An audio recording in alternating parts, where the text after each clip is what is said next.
everybody. So some unfortunate news today regarding the possibility of getting Lord of the Rings characters in MultiVersus. We may now know why they might have been scrapped.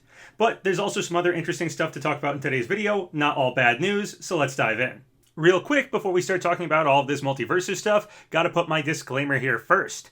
A little while back, WB had me edit out part of a past speculation video talking about data mines, even though I never show anything data mined in any of my videos, nor do I do any data mining myself. These videos are only discussing rumors people on the internet are talking about. So anytime we mention anything about data mines, the information is just rumored to have been data mined, speculated to be data mined info, potentially data mined, possibly data mined, allegedly data mined, etc. Rumors. This is just speculation about rumors. There is no proof of anything. Don't believe everything you hear on the internet. On the flip side of the coin, spoiler warning in case any of these rumors do end up coming true. Okay, so last video we had talked about how planned Lord of the Rings content might have been cut from MultiVersus. Apparently there is less Lord of the Rings stuff in the current build of the game than there was before. Music for stages such as Hobbiton and Mordor have been wiped from the game's code, allegedly. And this tower in the background of the Trophy's Edge stage appears to have been altered. Before, we thought it might actually be Sauron's tower, Barad-dûr. But with these current alterations in the game right now, it no longer resembles Barad-dûr very much. And Huge Leaker actually, over on Reddit, has said there might be some negotiation issues with Gandalf, claiming the Tolkien estate may be the culprit preventing Gandalf from joining the fray. Gandalf supposedly had a lot of evidence found in the game's code for him in the earlier builds, full moveset, character model, that stage music I just mentioned, and there was apparently evidence of Legolas being in the game as well. Here's a mock-up image of our speculated to be data mined or leaked characters lineup. Gandalf and Legolas have been moved to the Limbo section for characters that might have negotiation issues holding them up or preventing them from getting in the game at all. There was rumors of a Matrix pattern found in the current build of the game, so some people think that's enough to confirm a Matrix character is coming to the game. Personally, since the rumor is just for a pattern and not anything for a character specifically, I'd rather leave a Matrix fighter off of our speculated character lineup for now. But still, a Matrix character does seem rather likely with the pattern that was rumored to have been found. So if you prefer to believe one is coming, we will probably get one eventually. But I'd say it's still uncertain if a specific Matrix character is being worked on currently. Or there's just a plan to add Matrix content to MultiVersus, and that might happen much later on down the road. And it might not even be a character for a while, so believe what you want there. Anyway, let's talk about what we think is going on with these Lord of the Ring characters now. So a bit earlier, the company Embracer Group announced a bunch of licensing acquisitions. Embracer Group has bought up a lot of stuff in the last year, and this latest list of acquisitions includes things like limited run games. However, the important thing for our interests is that they just bought up the IP rights to The Lord of the Rings and The Hobbit literary works by J.R.R. Tolkien. So since we've slowly been hearing rumor after rumor of less Lord of the Rings content in MultiVersus, and Huge Leaker actually claiming Gandalf has negotiation issues, though Huge Leaker actually said it was the Tolkien estate that was the problem, not Embracer Group buying the rights. But anyway, this probably explains why Lord of the Rings stuff seems to have been cut from the game now, or at least is having negotiation issues. Really unfortunate because out of this big speculated character lineup list, Gandalf was my most wanted among the potential fighters. I'm a huge Lord of the Rings fan, and I was excited to main Gandalf since we first started hearing about this game. I guess Gandalf is my new Gino for this game now. Papa Gandalf's over here. Hey, I guess it's cool I at least got Finn, as I'm also a big Adventure Time fan. The lesson I suppose here is, if I want a character whose name starts with G, like Gino or Gandalf, I don't get them in the game. But if I want a character with a backpack, like Banjo or Finn, I'll get them as my runner-up most wanted character, and I'll get to main them. Alright, honestly though, this might not be the worst news for Gandalf. Yes, it appears he has fallen into shadow. However, he could come back to us as Gandalf the White. Possibly. So Embracer Group acquiring the rights to Lord of the Rings probably does put a damper on adding Gandalf to the game. However, rumor has it a lot of work was already done on Gandalf. He appeared to be basically an almost finished character. I doubt Player First Games would want to have all that work go to waste if they can avoid it. And they have said third-party characters are not off the table here. They said there's a reason they didn't call this game WB Brawler. It's going to branch out beyond Warner Brothers licensed stuff. For instance, we have Eleven from Stranger Things, rumored to be in the earlier data mines. So just because some negotiation shenanigans are happening right now for Lord of the Rings stuff with Embracer Group getting the rights, I'd assume Player First Games will still want to negotiate for use of Gandalf, especially considering they supposedly already did a lot of work on him. So this is actually better news than what Huge Leaker actually was claiming, that the Tolkien estate was the problem here. That made it seem like the Tolkien estate didn't want Gandalf in this game. If instead the issue is the rights changing hands, which given the news about Embracer Group, that is almost certainly the issue with Gandalf right now, then using the character in MultiVersus is probably just on hold as they have to see if they can strike a deal to be able to use him now. So obviously not the best news, as Lord of the Rings stuff will have more hoops to jump through to get into MultiVersus, but not the worst news either. There's likely a path to get Gandalf in this game, and likely they will do what they can to try to get the rights to be able to release the character they probably already worked a lot on. All of this, of course, is a bit speculative, but I think Gandalf is more of a waiting game now than a completely scrapped character. Hopefully, anyway. Okay, so what other new interesting stuff has popped up for MultiVersus speculation? Well, there are now a bunch of new rumors about Stripe and Gizmo, specifically their attacks. Stripe allegedly will use a gun, like he does in the Gremlins movie, and he'll have some kind of bite attack.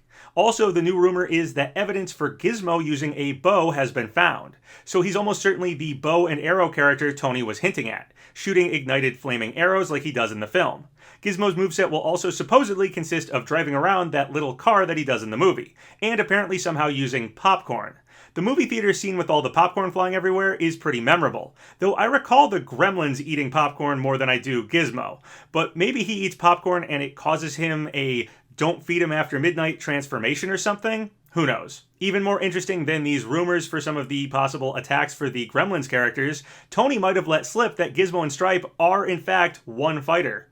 In a podcast called Level 857, Tony accidentally said, Gizmo Stripe, referring to characters that have already been announced. First off, Gizmo hasn't been announced at all, only Stripe has been shown alone in the login screen for Season 1.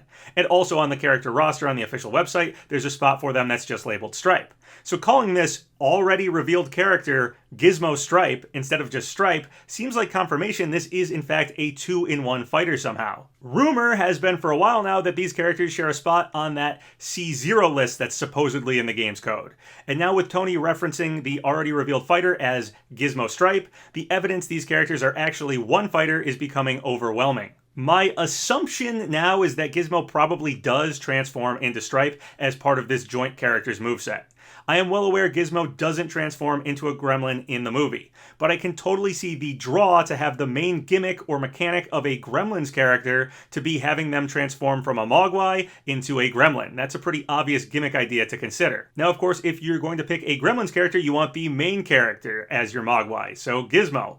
But do you scrap a cool mechanic like transforming just to stay true to the film because Gizmo doesn't transform?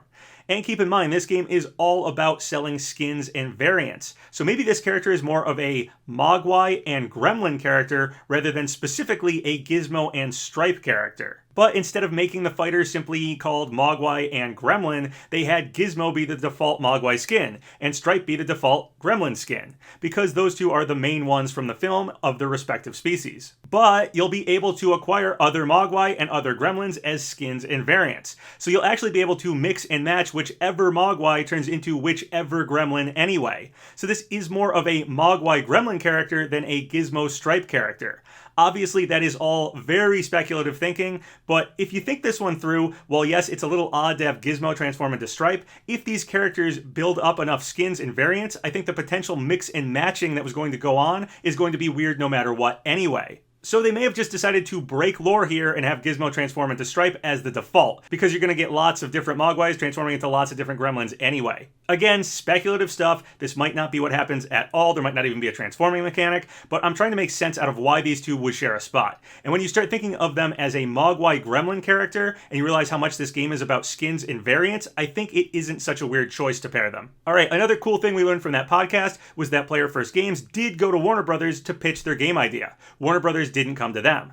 So that fits with our old theories about them pitching the game around to different potential companies and landing on Warner Brothers in the end. Something else really interesting we heard from Tony was this tweet. We're tuning the character after Morty. I think it's going to be pretty cool. Hashtag MultiVersus. The phrase, the character after Morty, being used here instead of Rick is rather surprising. I had assumed, like most people, that Rick would be after Morty. They were revealed together, and on the website, Morty is followed by Rick in that order. So it's a little strange for Tony to use a vague term like the character after Morty here, instead of just Rick, unless it isn't Rick who's happening after Morty. We had been speculating about how we might get an every 2-week schedule pace for character releases. I made this mock-up calendar of what Season 1 might look like for when characters might get launched. I put Rick releasing 2 weeks after Morty, as we assumed he'd be the next one anyway. Plus, the Season 6 premiere date of Rick and Morty is September 4th, and this schedule would have Rick releasing for MultiVersus right around the same time as the premiere date. Rick, of course, could still be next after Morty, and Tony simply wanted to stay vague without saying anything that hasn't officially been revealed for sure yet. But let's speculate who else it could be besides Rick, if Tony's tweet is actually hinting at that. Well, first off, Stripe, or the Gizmo/Stripe character, could be next. Rumor is Rick, Black Adam, the Wicked Witch of the West, and Gizmo actually exist on the game's servers right now, implying they are testing those characters behind the scenes. Morty and Stripe might actually be done with the testing phase, and thus further along than those other characters I mentioned. Obviously, Gizmo being tested and Stripe being done throws a bit of a wrench in the whole they are one character thing, but who knows what's going on there for sure. Either way though, this could imply Stripe is the most ready to roll out after Morty. We also have some odd stuff in favor of Marvin the Martian, potentially pointing to him being the character after Morty. Marvin supposedly comes before Morty and Rick on that rumored C0 list. This list, of course, doesn't seem to be definitive for character release order though, but still worth noting. Also, Marvin's ship is in the CGI trailer for the game, and apparently, rumor is, only Morty, Rick, and Marvin have new SFX added to this build of the game, where none of the other rumored to be data mine characters had that happen. So the SFX may have been added for those 3 characters because they're the next ones in line. On my mock-up calendar here, I had Marvin as the final Season 1 fighter. The end of Season 1 is November 15th, which is actually the anniversary date for the original Space Jam movie, so releasing Marvin around then made some sense to me. This is similar to having Rick release close to the new season of Rick and Morty, or having Black Adam release before his new movie on October 21st, or having all of these spooky-themed fighters, Gizmo and Stripe, Beetlejuice, and the Wicked Witch of the West, happen in October for Halloween. I even put the Wicked Witch of the West on Halloween itself. But hey, with Tony's odd tweet here, who knows for sure when these characters will release, and maybe Marvin is somehow releasing between Morty and Rick. Or maybe we'll get some kind of trailer with Morty expecting Rick to show up in his ship, and instead it's Marvin in his ship. Other cool new rumors about things found in the game's code include the Cromulons having voices for the Get Schwifty stage, and rumors of 2 non-playable fighters having announcer voice lines in the game's code now. Those characters are Lady Rainicorn and BMO, so we could be getting announcer packs for those 2 characters.